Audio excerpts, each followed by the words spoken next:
Non, là quand même on sent que c'est un film qui arrive juste après La Balance aussi.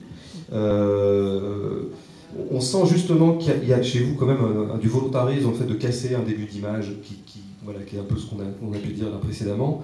Donc le sourire, donc un rôle particulièrement sombre, c'est une femme qui est vraiment cassée, quoi. On comprendra pourquoi au fur et à mesure, et puis elle s'en remettra assez peu finalement.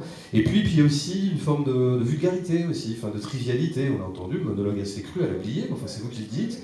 La fille qui voilà, couche un peu avec tout le monde, de façon un peu désespérée. Bon, ça plus La Balance, on voit bien qu'il y avait chez vous une espèce d'entreprise de salissement de votre image. À vrai dire, vous savez, je dépends de l'imagination des metteurs en scène.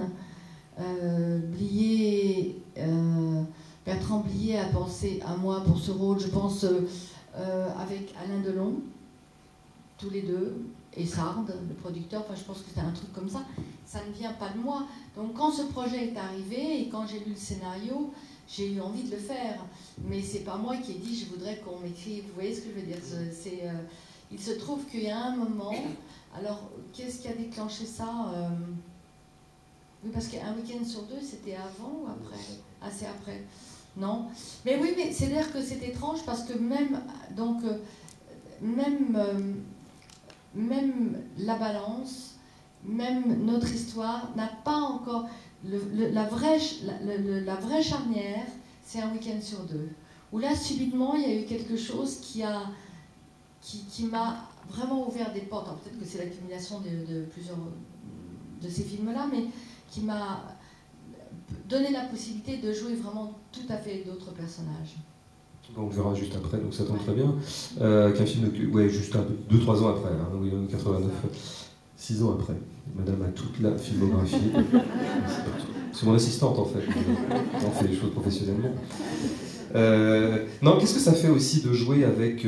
C'est quand même très particulier, Blier, comme écriture. C'est une écriture très littéraire, très écrite, qui fait que finalement on est toujours dans une forme d'abstraction un peu. C'est-à-dire que quand vous faites le monologue dans le train, vous n'êtes pas dans une situation véritablement. Vous êtes en train de raconter une situation. Il y a une distance. Est-ce que c'est pas... Enfin, donc, il n'y a pas vraiment de jeu entre les acteurs, j'ai l'impression, à ce moment-là. Vous êtes un peu seul dans une position de narratrice beaucoup plus que de comédienne en train de jouer une situation. Oui, c'est assez compliqué, à vrai dire. C'est toujours une écriture...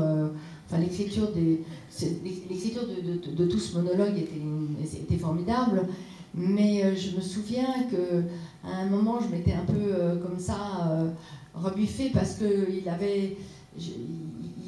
quand il écrit, Bertrand Blier, il a une musique très très précise de ses dialogues. Et je lui dis, écoute Bertrand, tu as écrit ce texte, tu es un homme, tu as une barbe, tu as une pipe, moi je suis une femme, on est 9 mois plus tard, je ne veux pas rentrer absolument dans la musique que tu as dans ta tête. Il y a un moment, il y a aussi... J'essaye d'être au plus près, mais voilà, parce que c'est très... Mais très souvent, on retrouve même dans certains de ces films presque des pans entiers de dialogue. Mais en même temps, c'est... Enfin, il y a des scènes, il y a une distance, effectivement. C'est pas si simple que ça de jouer avec l'autre à cause des dialogues. Mais j'avoue que Alain Delon, que je ne connaissais pas, et je fais toujours des idées comme ça et qui sont souvent pas justes. C'est un vrai partenaire, un bon partenaire, quelqu'un de généreux, quelqu'un d'attentif à l'autre et incroyablement professionnel. Et c'était un vrai plaisir de travailler avec lui. Alors,